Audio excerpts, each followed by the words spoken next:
Bayesian. In the past few years, or even months, you've heard the term more and more frequently.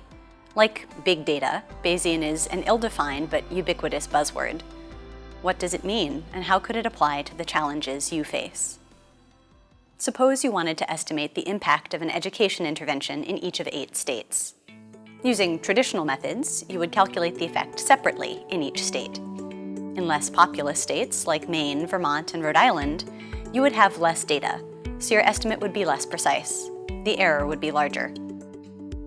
Repeating this analysis in a Bayesian way, we might take advantage of the knowledge that these states fall into the same geographic region. If we assume that effects will be similar for states in the same region, we can refine our estimates substantially, especially where the traditional estimates are imprecise. So what makes the Bayesian estimates different? In the Bayesian case, we brought in information, the relationship among the states. This feature typifies Bayesian statistics, which rigorously combine different sources of information. For almost every traditional analysis, there is a Bayesian analog. So why would we choose a Bayesian rather than a traditional approach? As we saw in the state education intervention example, combining sources of information through Bayesian techniques can enhance the precision of our estimates. This increase in precision means that Bayesian methods can detect meaningful effects, even when sample sizes are small, reducing the cost of data collection. Bayesian methods boast another key advantage over traditional approaches: probabilistic conclusions. In a conventional analysis, we summarize our conclusions using p-values. P-values are limited to binary statements. The effect is either statistically significant or not, regardless of the size of the effect and whether it's meaningful in context.